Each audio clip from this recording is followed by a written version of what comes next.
أصحاب الأخدود النار ذات الوقود إذ هم عليها قعود وهم على ما يفعلون بالمؤمنين شهود وما نقموا منهم إلا أن يؤمنوا بالله العزيز الحميد الذي له ملك السماوات والأرض والله على كل شيء شهيد إن الذين فتنوا المؤمنين والمؤمنات ثم لم يتوبوا فلهم عذاب جهنم ولهم عذاب الحريق إن الذين آمنوا وعملوا الصالحات لهم جنات تجري من تحتها الأنهار ذلك الفوز الكبير إن بطش ربك لشديد إنه هو يبدئ ويعيد وهو الغفور الودود ذو العرش المجيد فعال لما يريد هل أتاك حديث الجنود فرعون وثمود بل الذين كفروا في تكذيب والله من ورائهم محيط بل هو قرآن مجيد. Assalamu alaikum rahmatullahi wa barakatuh. Allah récompense-t-il les bonnes actions? C'est le point que nous allons aborder aujourd'hui à la 6e partie du balayage des 61 casse-têtes des musulmans, Inch'Allah ta'ala. Et bienvenue sur la chaîne de votre frère Ismaël, conseiller du groupe GIEC, groupe international islamique d'études comparées. Et que la paix et le salut d'Allah subhanahu wa ta'ala soit sur notre prophète Muhammad sallallahu alayhi wa sallam, sur sa famille, sur ses compagnons, sur tous ceux qui œuvrent véritablement pour l'islam jusqu'au jour de la résurrection, Inch'Allah. Et bien évidemment, nous rentrons dans le vif du sujet dans la 6e partie. Il est dit: Allah récompense-t-il les bonnes actions des mécréants? Ici, et dans la sourate 9, verset 17 et sourate 9, verset 69, disent clairement non, qu'Allah ne récompense pas l'action des mécréants. Mais sourate 97, verset 7, 99 plutôt, verset 7, dit oui. En outre, selon la sourate 2, verset 62, Allah récompensera les chrétiens et autres pour leurs bonnes actions. Mais selon la sourate 9, verset 28 à 33, et la sourate 5, verset 17, la sourate 72, verset 73, le Coran appelle les chrétiens des idolâtres. Or, sourate 9, verset 17 affirme clairement que les idolâtres n'auront point de récompense que croient finalement. Inch'Allah ta'ala, l'auteur, il a fait beaucoup de démarches, mais du moins maigres. Et nous allons revenir tout de suite pour balayer cela, Inch'Allah. C'est que d'abord, l'auteur il a mal compris ce qu'Allah subhanahu wa ta'ala a révélé comme le Coran. Et nous allons passer sur un petit point seulement juste pour non seulement balayer, mais éradiquer tout ce qu'il a dit, Inch'Allah. D'abord, nous allons prendre la sourate de 2, verset 62 qu'il a cité. Là-bas, il est dit, Bismillahirrahmanirrahim, Inna allazina amanu wa allazina hadu wa nasara wa sabiina man amana billahi wal yawmil akhir wa amila salihan falahum ajruhum inda rabbihim wa la khawfun alayhim wa lahum yahzanun.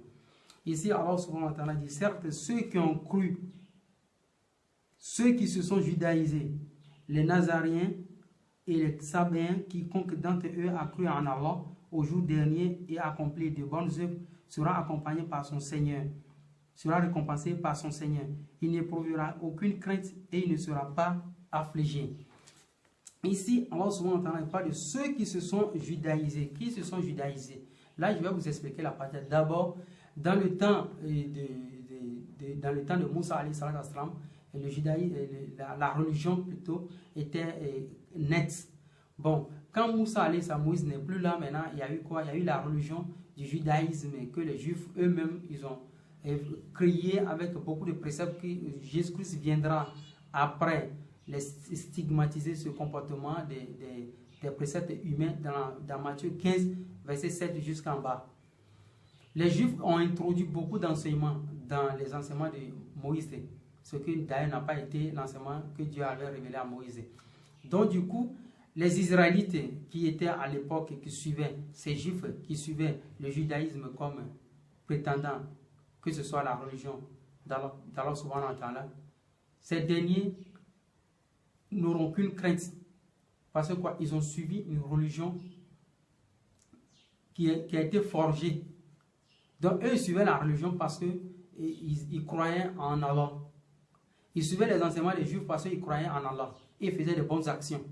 Donc ce sont ces derniers-là, ceux qui se sont judaïsés. C'est eux, ils auront le paradis. Parce qu'eux, ils le faisaient dans l'inconscience. Et ils ne savaient pas que ces enseignements étaient faux. Jusqu'à maintenant, l'avènement des trucs de Zacharia et de Jean et jusqu'à Jésus-Christ, ceux qui étaient à cet avènement-là, parce que Allah il dit il a bien marqué ça dans la Bible. Amos 3, verset 7, qui ne punit pas qui que ce soit sans l'avoir averti.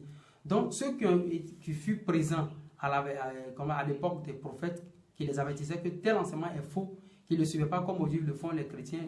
Muhammad sallallahu alayhi wa sallam est à présent, ils sont dans sa communauté. Donc les enseignements de Muhammad sallallahu alayhi wa sallam, s'ils ne suivent pas ça, ils ne seront pas agréés.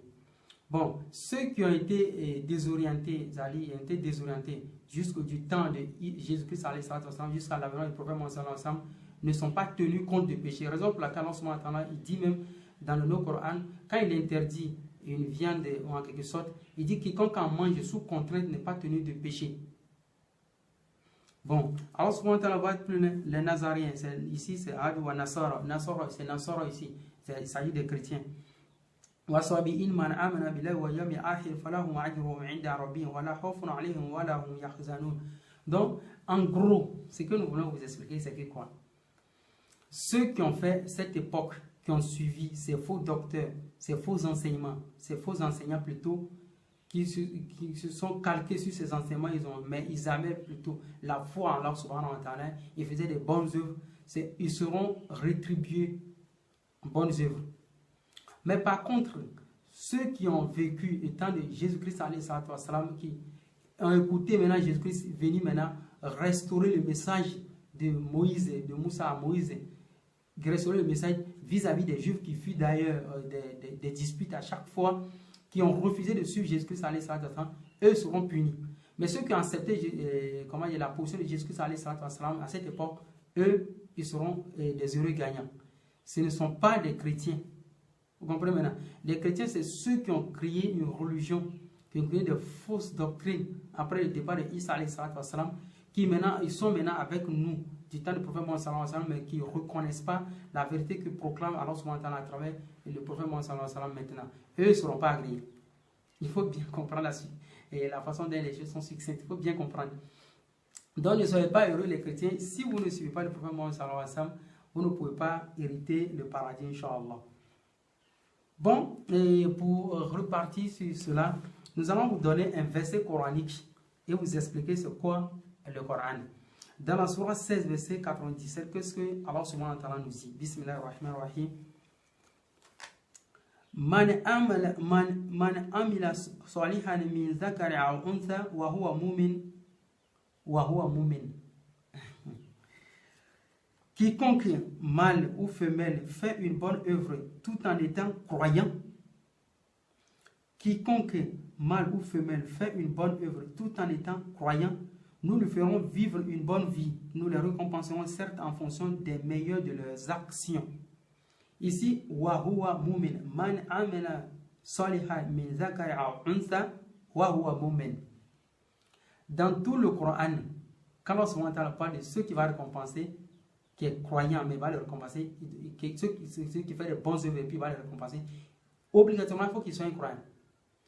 Mais toute personne qui fait des bonnes œuvres, qui n'est pas un croyant, quand on dit croyant, c'est-à-dire un musulman fervent, pas même un musulman. Raison pour laquelle dans le Coran, il interprète toujours les croyants. Ya ayyuha allazina amanu. Vous comprenez maintenant? Donc, Allah ne dit jamais que Ya ayyuha al-muslimin. Non. Il dit toujours Ya ayyuha allazina amanu. Oh, vous les croyants. Donc, il y aura des Moussa, des Ibrahim qui ne seront pas pieux. Allah ne s'intéresse pas à eux.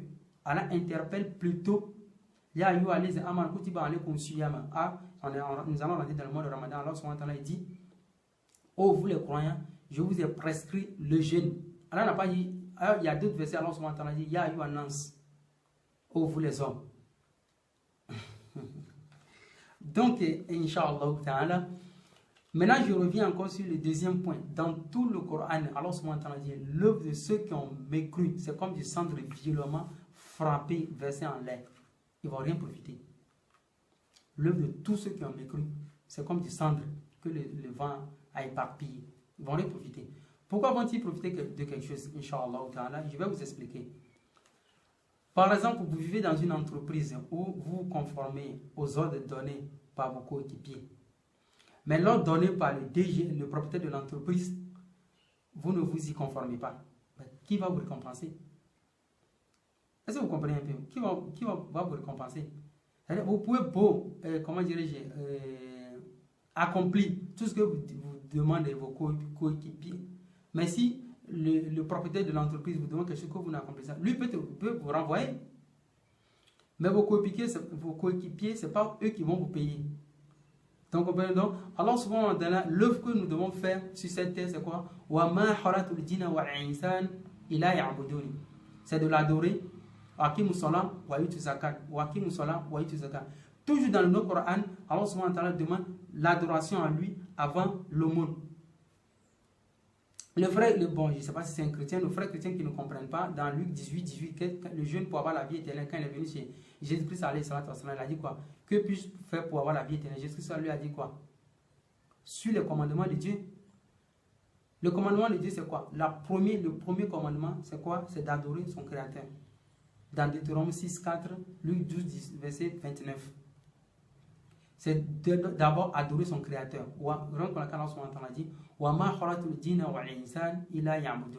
Nulle part dans la Bible on ne trouve le verset où Allah dit, je n'ai créé les djinns et les hommes que pour m'adorer.